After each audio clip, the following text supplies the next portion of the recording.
하승수 변호사님 앞으로 좀 나와주시고요. 네, 그 사이에 잠깐 얘기 좀 해볼게요.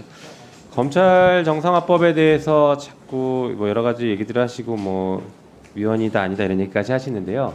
이런 얘기가 왜 나왔는지를 좀 반성부터 하십시오. 만약에 김건희 여사에 대한 수사 제대로 했으면 국민들이 검찰 개혁하자는 얘기 안 했을 겁니다. 검찰한테 수사권 주자 이렇게 얘기했을 겁니다. 얼마나 지금 엉망진창으로 수사를 하니까 누구는 봐주고 힘 있으면 다 봐주고 꼬리 내리고 그러고 있으니까 수사권 뺏자, 수사권 정상화시키자 이런 얘기 하는 거 아닙니까? 반성들 좀 하세요. 자, 변호사님, 그 오랫동안 특활비 관련해서 소송을 진행하셨어요. 네. 예, 자료 한번 보시죠. 그 우리 저기 심우정 후보자에 대한 특활비도 그 변호사님이 자료를 받으신 거죠? 네, 네. 보니까 심우정 후보자가 서울 동부지검장일 때 특활비가 일주 평균 272만 원 썼습니다. 어디다 썼는지 모르겠어요. 썼어요. 그런데 2021년 추석 이때 일주일 동안 1,160만 원, 약 4.2배를 씁니다. 그리고 2022년 설날 일주 동안 1,350만 원, 약 5배를 씁니다. 그리고 2021년 연말에는 636만 원으로 2.3배를 쓰고 있습니다. 이거 어떻게 분석하셨습니까? 제가 보기에는 명절 앞두고 쓴 거는 명절 떡값으로 쓴 것 같고요. 연말에 쓴 건 아마 남은 돈을 몰아 쓴 게 아닌가 싶습니다. 그리고 이런 패턴은 심우정 후보자에게서만 나타난 건 아니고 대표적으로 윤석열 전 검찰총장 같은 경우는 서울중앙지검장 시절에 4번의 명절이 있었는데 2억 5천만 원을 떡값으로 썼습니다. 그리고 다른 지검 지청에서도 연말에 몰아쓴 사례들은 많기 때문에 제가 보기에는 심우정 후보자의 동부지검장 시절에 쓴 건 명절 떡값 그리고 연말에 남은 돈을 좀 몰아쓴 게 아닌가 추정이 됩니다. 네, 아까 후보자는 이게 수사 중이었다, 당시에도 무슨 수사가 진행되고 있었다라고 마치 수사에 쓴 것처럼 얘기했어요.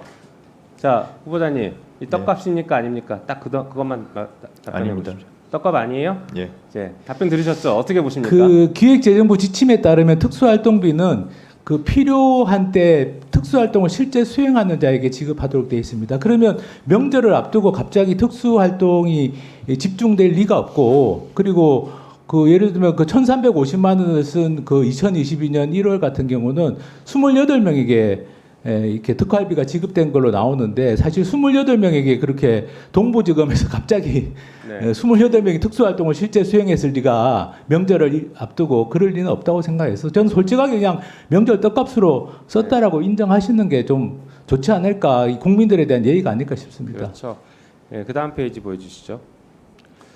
그리고 실제 검찰 예산이 이렇게 됩니다. 특활비 70억, 80억 이렇게 예산이 책정되지 않아요. 보시는 것처럼 첨단범죄 디지털 수사와 관련해서 2022년엔 1억 2,200만 원, 검찰 수사 지원엔 5억 2,200만 원, 형사부 등 수사 지원 50억 7,400만 원 이런 식으로 예산이 편성되거든요.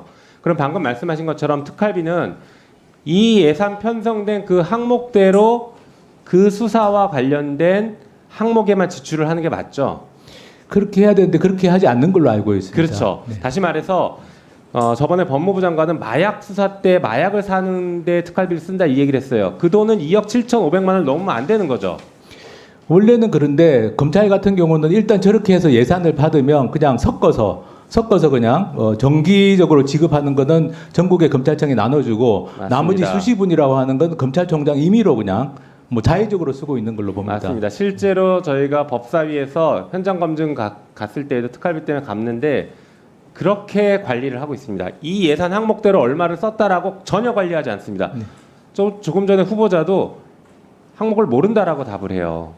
이게 심각한 문제 아닙니까? 저는 이거 범죄라고 보는데 어떻게 보십니까? 예, 사실은 국회에서 통과시킨 예산을 완전히 무시하고 돈을 사용하는 것이고, 또 기획재정부 지침에 어긋나는 부분이 많은데 그 중에 일부는 범죄에 해당할 수도 있다라고 생각합니다. 네, 그러시죠. 예, 그럼 들어가시고, 네, 그 다음에 임선훈 기자님 잠시 나오시겠습니까?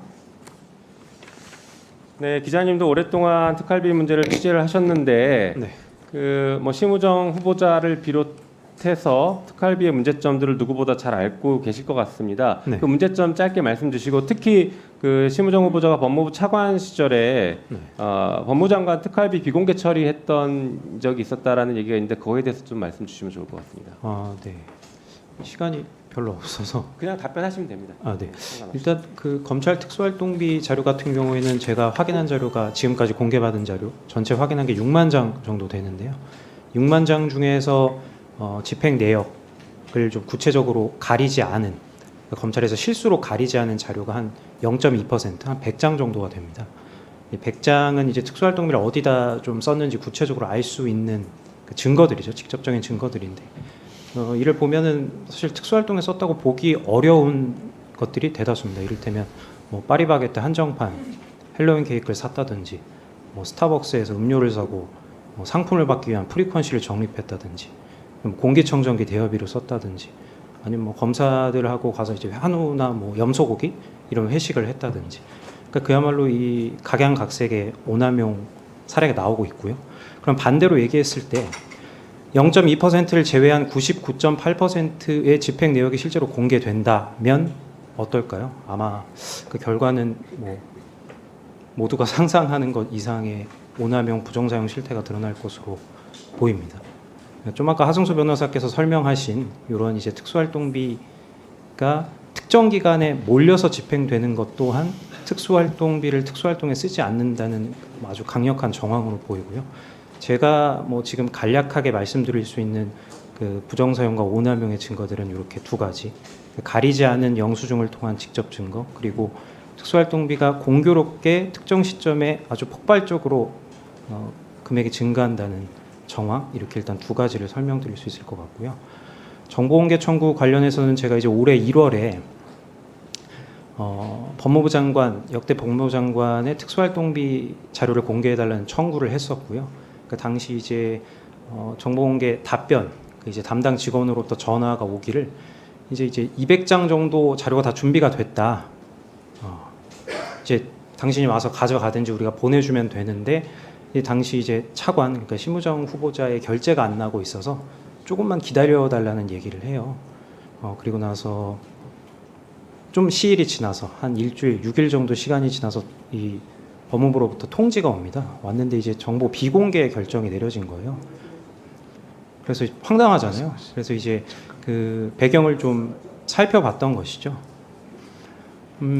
당시 이제 배경을 좀 구체적으로 살펴보고자 했던 이유는 이미 하승수 변호사께서 정보공개 행정소송을 통해서 검찰 특수활동비의 공개 판례를 이미 이끌어낸 바 있고요.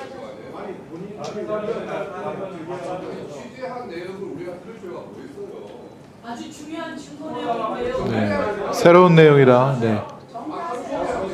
예, 그럼 참고인께서 네네. 예, 한 3, 40초 내로 마무리해 주시죠. 예.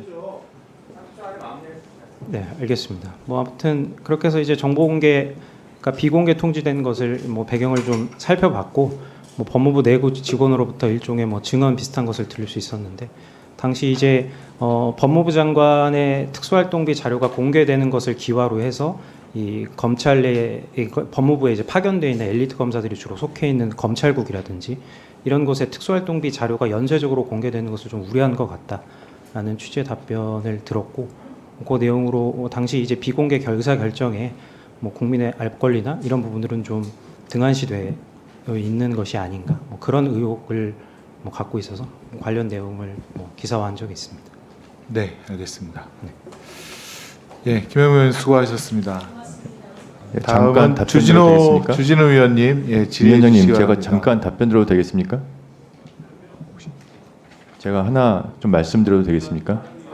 잠깐, 예. 주진우 의원님 질의하시고 예, 그 다음에 알겠습니다. 말씀해 예. 답변해 주시죠. 주진우 의원님 하시죠. 예. 아니, 말씀드릴 기회 드리겠습니다. 제 질의 시간 이용해서 할게요. 그럼 특수활동비에 대해서 지금 들은 내용에 대해서 좀 설명해 주시죠.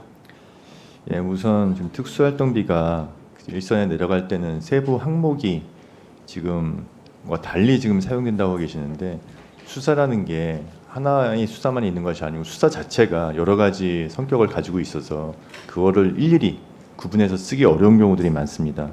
예를 들면 딥페이크 사건 같은 경우에도 형사 사건일 뿐만 아니라 사이버 문제 같은 여러 성격을 갖고 있기 때문에 그렇게 쓰일 수 있는 것이고, 두 번째 이제 장관 특활비 공개 부분에 대해서 임 기자님이 말씀해 주셨는데, 저는 그게 뭐 검찰국이나 이런 부분에 대해서 연쇄적인 걸 미치는 것보다 제가 보고를 받았을 때 이 장관실에서 특활비가 집행되는 내용은 사실은 장관실 인원이 많지가 않습니다.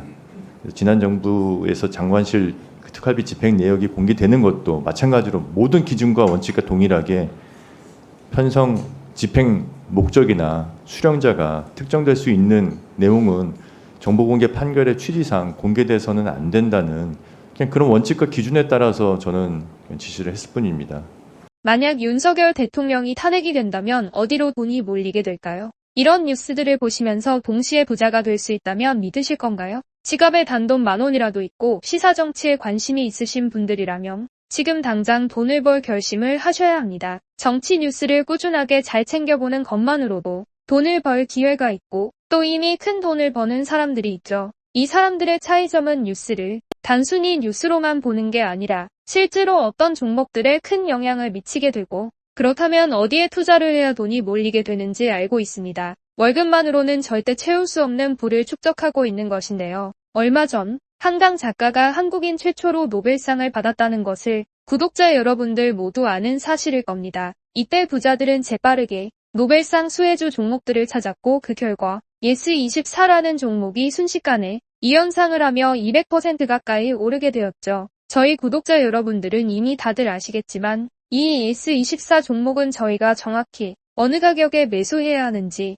또 언제 팔아야 하는지를 정확하게 공유해드렸었던 사실이 있었죠. 투자로 부자가 된 사람들은 사소한 시사 뉴스들을 그냥 지나치지 않습니다. 전문직이 아닌데도 부자가 되는 사람들의 특징이 바로 이것인데요. 돈으로 이어진다는 경험적 확신이 있기 때문에 진짜로 급등할 수 있는 종목들에 과감히 투자해 남들과 비슷한 연봉을 벌어도 절대 월급으로는 만들 수 없는 큰 투자 수익들을 지금도 만들고 있다는 것입니다. 이번엔 현재 가장 핫한 북한 도발을 대비하여 또 한 번 급등이 유력한 대장 종목을 알아냈는데요. 제 목표는 채널을 크게 성장시키는 것이기 때문에 여기까지 영상을 시청해주신 분들께만 이 정보를 드리고자 합니다. 제 개인 휴대폰 번호 010-792-8273으로 기회라고 문자를 보내주시면 링크 하나를 보내드릴 건데요. 링크로 들어오시면 이번 미대선주 그리고 북한 도발 관련 유력주를 공유해드리겠습니다. 또한 윤석열이 탄핵될 것을 대비하여 탄핵 수혜주 또한 미리 파악 완료한 상태입니다. 제가 돈을 받는 것도 아니고 투자를 대신 해드리려는 것도 아니니까 어느 시간이든 편하게